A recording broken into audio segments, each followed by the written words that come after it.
انسان کاروبار کرتا ہے، تجارت کرتا ہے، بزنس کرتا ہے، اس کے لیے اس انسان کو بڑی محنت کرنی پڑتی ہے، بڑی مشقت کرتا ہے آدمی اپنے کاروبار کے لیے، اور اس کو پروان چڑھانے کے لیے کسی طریقے سے اس کا کاروبار پھلے پھولے، ہر انسان کی یہ کوشش ہوتی ہے، اور ظاہری اسباب، ظاہری شکلیں جو بھی ہوتی ہیں وہ ساری وہ اختیار کرتا ہے اپنے کاروبار کی بہتری کے لیے۔ لیکن انسان کو یہ بھی چاہیے کہ ان شکلوں کے ساتھ ساتھ اسے چاہیے کہ وہ اللہ کے نبی کے ارشادات اور قرآن کریم کا جو فرمان ہے اس پر بھی عمل کرے۔ اس کے مطابق اگر زندگی گزارے گا تو اس کے کاروبار کے اندر چار چاند لگ جائیں گے، اس کو بہت ترقی ملے گی۔ لیکن وہ تب ہے اگر انسان اپنے آپ کو شریعت کے مزاج، شریعت کے دائرے کے اندر ڈھال لے۔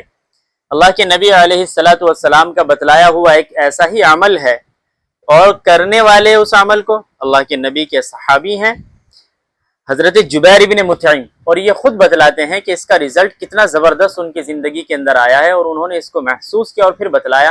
تو کیوں نہ ہم بھی اسی عمل کو کریں۔ اور اس عمل کا حوالہ کیا ہے کہ تفسیر مظہری کے اندر بھی یہ واقعہ موجود ہے، اور دیگر کتب کے اندر بھی یہ واقعہ موجود ہے۔ اللہ کے نبی کے جو صحابی ہیں حضرت جبیر ابن مطعم رضی اللہ تعالی عنہ، ان کے بارے میں آتا ہے، یہ کہتے ہیں کہ مجھ سے اللہ کے نبی نے ارشاد فرمایا کہ جبیر، کیا تم یہ چاہتے ہو کہ تم اپنے ساتھیوں میں سب سے زیادہ خوشحال، بامراد، ترقی یافتہ ہو جاؤ، مال و دولت کے اعتبار سے آگے بڑھ جاؤ؟ تم کیا یہ چاہتے ہو؟ تو حضرت جبیر ابن مطعم رضی اللہ تعالیٰ عنہ نے عرض کیا، یا رسول اللہ، میں ایسا چاہتا ہوں۔ تو اللہ کے نبی نے ارشاد فرمایا کہ پھر تم ان صورتوں کی تلاوت کیا کرو جب کاروبار کے لیے نکلتے ہو۔ تو وہ صورتیں کیا ہیں؟ اللہ کے نبی نے بتلایا کہ یہ 5 صورتیں ہیں، اور ہر صورت کو بسم اللہ سے شروع کرو، بسم اللہ ہی پر اس کو ختم کر دو۔ پہلی صورت اس میں قل یا ایھا الکافرون، اور دوسری صورت اذا جاء نصر اللہ، اور تیسری صورت قل هو اللہ احد، اور چوتھی صورت قل اعوذ برب الفلق، پانچویں صورت قل اعوذ برب الناس۔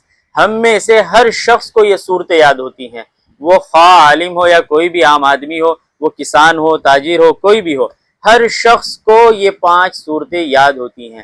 جب وہ اپنے کاروبار کے لیے گھر سے نکلے، یا اپنی دکان پر ہو، یا فیکٹری کے اندر ہو، یا جس جگہ پر بھی وہ ہو، تو اسے چاہیے کہ وہ ان 5 صورتوں کو کثرت کے ساتھ پڑھا کرے۔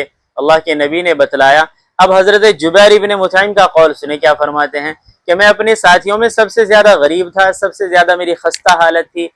اب جب سے میں نے اللہ کے نبی کی اس تعلیم پر عمل کیا، اس کے بعد میں اپنے تمام ساتھیوں میں سب سے زیادہ مالدار ہو گیا، سب سے زیادہ خوشحال ہو گیا۔